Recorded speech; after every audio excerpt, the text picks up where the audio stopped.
সুপ্রিয় দর্শক শ্রোতা, আসসালামু আলাইকুম। কেমন আছেন? এআর ডিজাইন অ্যান্ড প্ল্যানিং কনসালটেন্টের পক্ষ থেকে সবাই স্বাগতম। আপনারা দেখতে পাচ্ছেন আমাদের একটি প্রায় 1500 স্কোয়ার ফিটের চারতলা ভবনের ফার্স্ট ফ্লোরের ছাদের রড বার্নিং কাজ চলমান রয়েছে। মোটামুটি রড বার্নিংয়ের কাজ সব শেষ হয়ে গেছে। এখানে দেখতে পাচ্ছেন এখানে মোটামুটি এদিকে আমাদের এক্সট্রা টপগুলো, মেইন রড, বাইন্ডার রডগুলো সবগুলো বাঁধা হয়ে গেছে। তো আমরা এখন ফাইনালি আমাদের যে লেভেল চেকগুলো, সেই লেভেল চেকগুলো করে নিব। এখানে দেখতে পাচ্ছেন এদিকে লেভেল চেক করার জন্য যে কাজগুলো করতে হয় সেই কাজগুলো করে নিচ্ছি।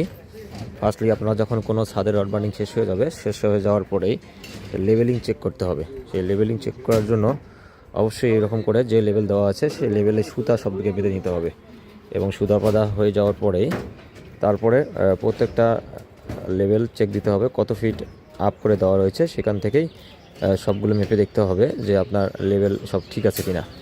দেখতে পাচ্ছেন আমরা আড়াআড়িভাবে সবগুলো ছাদের লেভেল চেক করার জন্য আমরা সুতা টেনে নিচ্ছি। এবং এখানে দেখেন, এখানে যে মেইন রড এবং বাইন্ডার রড যেগুলো রয়েছে এগুলো 5 ইঞ্চি সেন্টার টু সেন্টার বাঁধা হয়েছে। এবং যে ক্যান্টিলিভার আমাদের দিকে দেখেন বাড়তি অংশ রয়েছে, সেই ক্যান্টিলিভার অংশে ডাবল এক্সট্রা টপ ব্যবহার করা হয়েছে। এখানে ডাবল এক্সট্রা টপ আপনারা দেখতে পাচ্ছেন অল্টারনেটভাবে একটা 16 মিলি রড, একটা 12 মিলি রড এবং একটা 10 মিলি রডের সমন্বয় করা হয়েছে।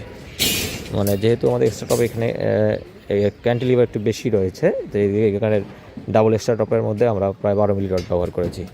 আর অপর পাশে যে ইলেকট্রিক পয়েন্টের যে কাজগুলো সেই ইলেকট্রিক পয়েন্টের কাজগুলো করা হচ্ছে, এগুলো দেখতে পাচ্ছেন। তো অবশ্যই ছাদের রড বার্নিং শেষ হয়ে যাওয়ার পরে আপনারা লেভেলিংটা আগে চেক দিয়ে নেবেন। ধন্যবাদ।